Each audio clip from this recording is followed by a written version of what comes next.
Michael Burry thinks that the rate of inflation will start falling by the end of this year due to something called the Bullwhip Effect, and that in turn will make the Fed reverse course, cutting interest rates instead of raising them. On the face of it, that sounds really positive for equity, but as we'll find out, that might not be the case. Now, if you do enjoy our videos, please do subscribe, and that way you won't miss any of our new content. So let's look at Michael Burry's Bullwhip inflation effect in a bit more detail. Now, here's the original tweet from Michael Burry, where he talks about a supply glut at retail. In other words, they've got too much inventory, which they can't sell quickly or easily. And that in turn is caused by something which we'll see in a moment called the bullwhip effect. But the end result of this is that you get disinflationary effects on the economy. In other words, the rate of inflation falls. And that in turn, he says, is going to cause the Federal Reserve to reverse policy, to stop raising interest rates, maybe even to cut them, and also to stop shrinking the size of its balance sheet, or quantitative tightening as it's called. So what is the bullwhip effect? It's about the variability in orders as you go up a supply chain. And what people noticed was that as you go further up a supply chain, you get amplification of the variation at the lower levels in the chain. And we can illustrate that really nicely using nappies. Now, just due to natural variability, you'd expect that in some months you might get a blip in demand for nappies. And that happens in the supermarkets where they're sold. So that's at the retail level at the bottom of the supply chain. What might then happen is that the supermarket might increase its order to its suppliers. So this would be the manufacturer, which might be Procter & Gamble. And in fact, it was that company which originally coined this phrase, the bullwhip effect. But notice what's interesting here is that the blip in orders is actually a little bit bigger at the manufacturer than it is at the supermarket level. Maybe that's because they price in a little bit of leeway so that they'll have excess supply in case demand really does pick up. But then in turn, the manufacturer, Procter & Gamble, needs some components which it puts into its products. So for example, for nappies, it might be 3M, which is producing the materials. But then we get another layer of amplification. So what started off as a tiny blip at the retail level has turned into a huge increase in orders at the supplier level. And this is what we call a bullwhip effect because it amplifies as you get further down the whip, if you like, just like cracking a whip. And if we think about what's happened during the pandemic, you can see how the bullwhip effect could have amplified the effect on inflation. Now here we're talking about the demand and supply of any good, but it could be something like, say, computer chips. Now, initially, demand and supply are roughly in balance, so you don't get big inflationary effects on the price of the good. However, because of the pandemic, you get a demand shock, and that means that the demand falls very rapidly for that product. So here you can see the demand falling through the crisis. However, for supply, it takes a little bit of a delay before the supply is cut, and that means there's a demand-supply imbalance. Demand is lower than supply warrants, and so prices actually fall during that period. So that's disinflationary. But then once the lockdowns end, what you'd expect to see is a massive pickup in demand. However, again, at the supply level, there's a delay because you can't immediately switch on supply chains. Maybe there are still disruptions and you have to find a new source for your intermediate goods. But whatever the reason, demand massively outstrips supply during this period, and this is very inflationary. The price of chips, for example, surged after the pandemic. Now, at some point, the suppliers are going to ramp up supply, but it might be after the demand has actually fallen. So again, you move to a situation which is disinflationary. And this is probably the situation we'll find ourselves in towards the end of this year. Then eventually what will happen is demand and supply will be back in sync with each other and we'll go back to a normal rate of inflation for that good. Now, if you do like learning about macroeconomics and investing and how the two relate to one another, why not join our community? You can do that on our website, PensionCraft.com. You get access to lots of goodies, members-only videos and Slack, so you can ask a question whenever you want, either from me or any other member of the community. So if you want to learn more about that, just click on the link beside me or in the description beneath me.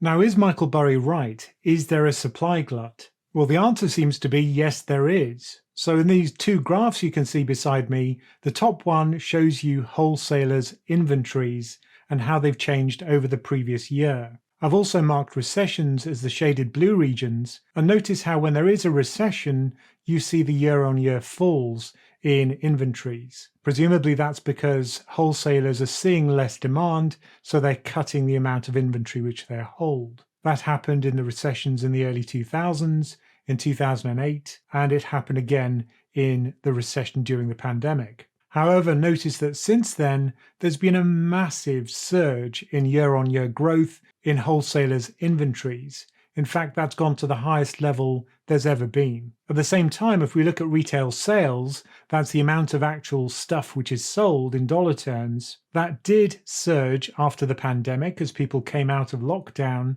In fact, that also surged to unprecedented levels, but it did so well before there was a pickup in inventories. In fact, it peaked in April of 2021. And yet, as I make this video in July of 2022, the year-on-year surge in inventories is still ongoing. So it's pretty clear that there is this imbalance between retail sales, which have fallen back to normal levels, and the increase in inventories, which is still growing year-on-year. And if we look at an example of an actual store, such as Target in the United States, it actually put out this statement in June addressing this very topic. And that's because it was at the forefront of its investors' minds after a big stock price fall. If we zoom in on the text which is relevant, you can see that what they're doing to get rid of their excess inventory is to mark down prices, but also to cancel some of their orders to stop new inventory being built up, particularly for large ticket items, things like sofas, which people weren't buying so much of after the huge surge in demand directly after the pandemic. And they also put into place some plans in order to make themselves more flexible when it comes to supply chains. Now, hopefully that's going to stop the bullwhip effect in future. And when the chief financial officer of Target, Michael Fidelka, was interviewed on Yahoo Finance, again, he was talking about the supply chain issues, but also about the level of inventory in retail being very high and how that was very well documented. But he also said that he expected inflation and higher costs to be persistent. Now, if you look at the share price of Walmart and Target, two of the biggest retailers in the US, there was a very dramatic fall when they announced their Q1 results. And that was partially due to this supply chain imbalance. The fact that they're having to cut prices for some of the inventory, which they can't move, is not a good look for their investors. Now, if you look at that June 7th statement from Target, it didn't really start a turnaround in the share price immediately, but you can see that Walmart and Target have turned around since then, since the beginning of July. But that's part of a greater move in equity markets upwards, not anything in particular to do with supply chains and retail. So it does seem as if Michael Burry is right, and that these companies, these retail companies with a glut of supply, are cutting prices to shift their inventory, and that is disinflationary. It is reducing the rate of inflation. If we look all the way up a supply chain, ultimately we get to commodities, the raw materials which are used to create goods and services. So what's happened there? If we look at crude oil, for example, you can see that its price went negative in February of 2020 as demand essentially collapsed. And since then, it's been growing year on year at a very high rate. And that's been a big impulse behind very high inflation. And then in the bottom graph, you can see the industrial production numbers purely for oil and gas extraction. You can see that those also fell with a delay, but those have been picking up since. Now, there's also been supply chain disruption due to Russia's invasion of Ukraine and Russian supply being switched off due to embargoes. So that's another confounding factor when we think about energy prices. If we look at commodity prices more broadly, you can see that the situation is quite similar to oil in that things peaked usually in June of this year and they've been falling since then. Natural gas is an exception. That's had a kind of double peak, particularly in Europe, where it surged even higher. These are prices for the US. But generally, these commodities peaked in early June, and they've been falling ever since. So this bullwhip effect, you can see, has affected almost everything all the way up to the commodity prices at the top of the chain. Now that we understand what we mean by the bullwhip effect and its effect on stocks, we can consider what happens next. Well, certainly in July, what happened was that stocks rallied like crazy. They've had very strong returns for almost any index globally. Here you can see the returns for the S&P, the Nasdaq, and also the Dow Jones index. There, I said it. And those are the best single month returns we've seen since the pandemic bounce back. However, if we decompose those returns into a combination of earnings growth and euphoria, it's very much a euphoric rally. The reason for that is the S&P is up by about 8% over the course of July, which is the range of this graph here from FactSet, whereas if we look at the earnings upgrades or downgrades over that period, they've actually fallen. That's because analysts are getting less optimistic about earnings for the full year of 2022, presumably due to lower margins, but also the effect of the recession, which everyone is predicting. So this is a re-rating rally, not a rally which is based on fundamentals. And that in turn suggests it may simply be a bear market rally. What you can see here are the forecasts for the 2022 earnings, that's the bottom graph, and 2023 earnings, that's the top graph, and how they varied through the year. Notice that they were gradually increasing through the course of the year as optimism built for 2022 and 2023. But there's a turning point when people largely grew to expect a US recession.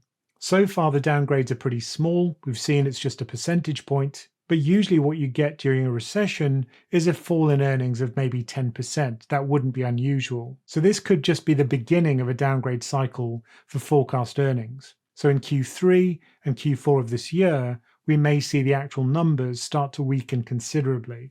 And a lot of that has not been priced into equity markets yet.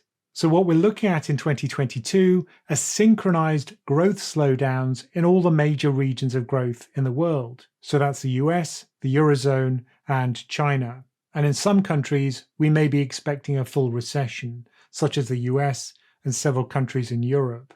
Now, the good thing about that is that it lowers demand, which in turn reduces commodity prices, as we've seen, but also retail prices. So we would expect that to be disinflationary, that's slower growth, because it reduces demand. And in turn, yes, that would make the Fed less aggressive in its policy. So September will probably be the last meeting in which we see a big rate hike of 0.75%. Now that is a positive for equities. However, there are some notes of caution here, which is that if we get an earnings recession, that's usually bad for equity. And certainly an earnings recession is not priced in yet. Also, as we see credit spreads widen again, we may start to see some kind of zombie apocalypse for companies which can't service their debt. And that in turn would lead to a credit cycle, which usually is bad for equity as well. The good news then is that falling demand should reduce prices, and that in turn should be amplified by this bullwhip effect. But it's not all positive for equities because I think it could affect earnings, this lack of demand. And if we do get an earnings recession, that won't be a great story for equity because I don't think that's priced in right now. Now, don't forget, it helps us a lot, but it also helps you if you subscribe to our channel, and that's free, and you won't miss any of our new content.